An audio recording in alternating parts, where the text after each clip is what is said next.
Hi, Premier. First of all, good morning, everyone, or afternoon.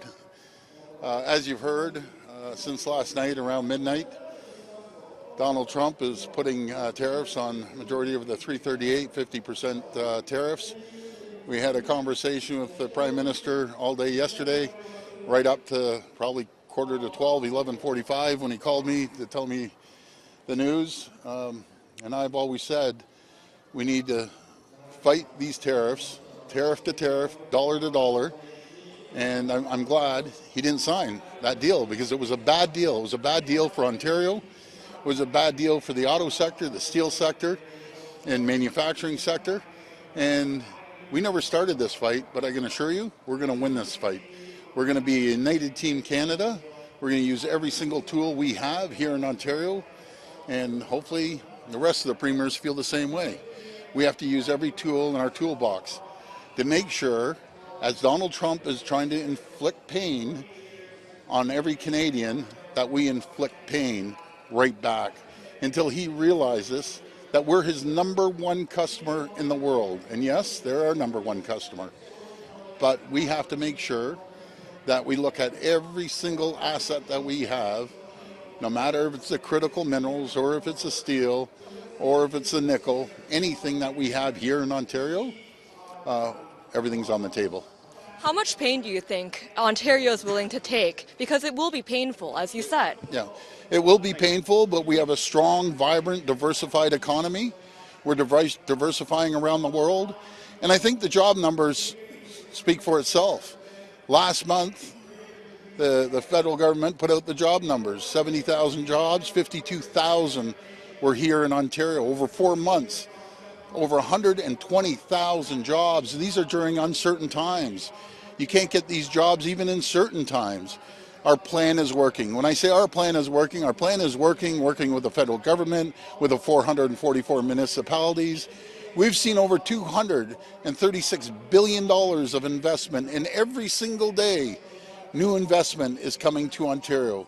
It's coming to Ontario because we created the climate with reducing taxes by $12 billion each and every year. We've cut red tape by $1.3 billion. And our number one selling feature, we have the brightest, smartest people anywhere in the entire world. We will compete against anyone, but I can assure you, we're going to continue creating more jobs. We're going to continue putting money into pockets of hardworking people and businesses.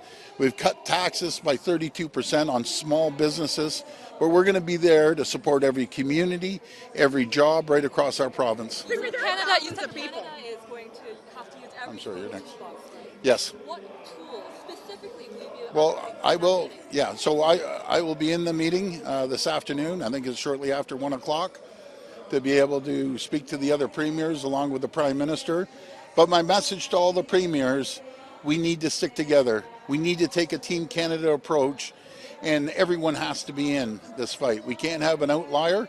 We need a group of all premiers across the country to fight like they've never fought before. Premier, there are thousands of people in this province who are waking up this morning and are worried about losing their jobs imminently. What do you say to those auto workers, the steel workers, and the lumber, people who don't know where their next paycheck's going to come from? Well, I can assure those workers we're going to be there for them. We're going to be there to support our steel workers and our auto sectors, and that was the conversation all day yesterday and late last night with the Prime Minister.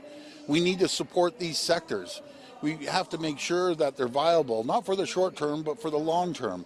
And I am confident after speaking to CEOs of the auto sector, auto part manufacturers, Unifor, the unions, and the steel CEOs.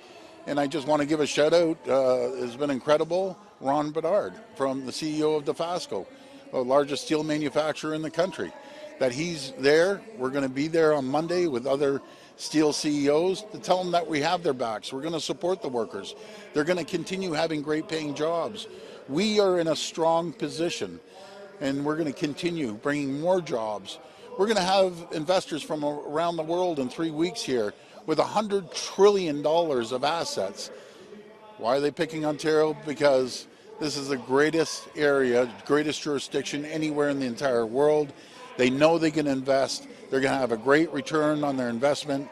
and we've created the climate so more jobs are going to come, and we give people certainty and stability that they know they have a government that's going to continue creating more opportunities. If the Prime Minister tells you to not put the American moves back to the LCBO, or like if he tells you something that you're not ready to do, or you wouldn't do it yourself, would you comply with him, or would you disagree on that? Not unless we had a good deal that protects our manufacturing and our steel and our auto sector. That was my hang-up about this. I thought it was a terrible deal, and I was very clear with the Prime Minister. And once you make these deals, they could last for years and years and go into decades. And I wasn't prepared to put, steel workers and auto workers and look at them in the eye and give them uncertainty. I want to give them certainty that when we work together and we put political stripes aside, we cannot be stopped anywhere in the world. Just on that point, Drew, can you explain a bit what in the deal you objected to so strongly? What precisely was Well, really, it was the steel and the auto. So the 25%. Yes, and they weren't budging on that.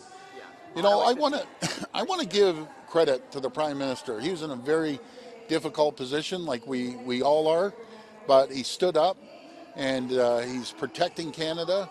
We're looking forward to the Prime Minister supporting these sectors that employ hundreds of thousands of people, not just here in Ontario, but across the country. And on that, did you get any assurances from the Prime Minister about the things in your letter that was released this morning about the industrial carbon tax or the tailpipe emissions? Did you get any assurances that they're going to drop those in order to soften the blow? Yeah, thank you for that. We're going to have further discussions on that. But you can't have rules in Ontario that don't apply in the U.S., and we're competing against the U.S. in those sectors. When it comes to clean energy, we are leading the world in clean energy, up over 90% clean. Our goal is to ultimately hit 100%. We're leading the world in nuclear, our small modular reactors. We lead the world when it comes to critical minerals. We have everything here in Ontario to continue thriving and prospering. We're going to be investing over $200 billion in building out our nuclear and the energy that the U.S. needs, but not just the U.S. When it comes to small modular reactors, everyone's in line for us to build a small modular reactor for them. So we have a strong economy. We're going to keep going. Premier, was it a bad deal all the way through, or were there points during the negotiations as you were getting updates from the Prime Minister where you thought maybe Canada could get a good deal? Well, I was getting updates from the Prime Minister, but I was also getting updates from all the CEOs of the auto sector saying it's a bad deal. I was getting information from Lana Payne, the president of Unifor, bad deal. Auto part manufacturers, bad deal. Steel CEOs, bad deal. And when I listen to the experts in the sectors, it's a bad deal.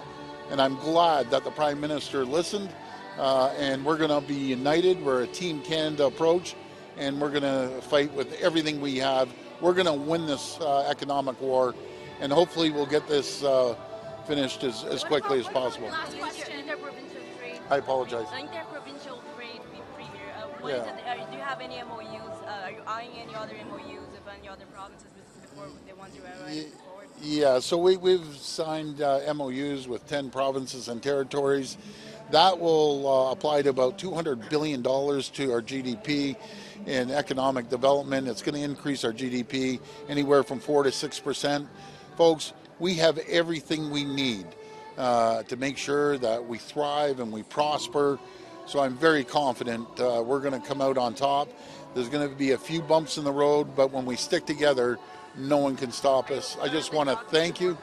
I got to run. Yes, we'll be talking to all the provinces. One more, sorry. Beatrice's question there. So you were of the opinion that the deal was bad on Wednesday. The Prime Minister said that the deal got worse in the last minutes, and it did get worse. Yeah, but you were it opposed on Wednesday as well? Yeah, I was opposed. It just wasn't a good deal. But you were ready to not lift the LCBO ban, for example, on Wednesday? No, I wasn't, but I'm glad. This is very complicated. And again, I'm going to give the Prime Minister credit one more time. It's very complicated, folks. And, President Trump, he can't be trusted. Simple as that. He changes the deal. He keeps moving the goalpost. Let me tell you about President Trump. President Trump is the type of person that would steal your lunch money the first day. He'd steal the toque off your head the second day, and the third day he'd steal your running shoes. He is not to be trusted whatsoever. We need to stay united. But folks, I have to run to the meeting. Have you heard from any of the governors? I'm sorry? Have you heard from any of the governors that you've been working with Yes. over the last year and a half? How are they Yeah, reacting? and you know, that's what I feel bad, because there's a lot of governors, a lot of American people that are going to get hurt that actually support Canada, and they don't support attacking their closest ally and friends. But if you look at the numbers, folks, President Trump numbers are down. He ran on creating jobs. We created more jobs than all 350 million people in the U.S. combined last month, just Ontario alone. Inflation's going up, cost of goods are going up. And I'll tell you the reason they're going up.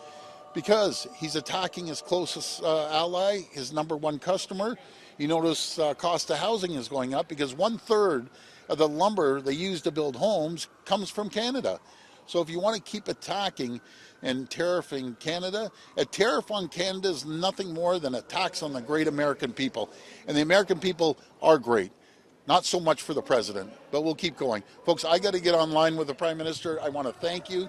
Stay strong, and we'll win this battle. Thank you. Thanks, everyone. Thank you. Thanks, Premier.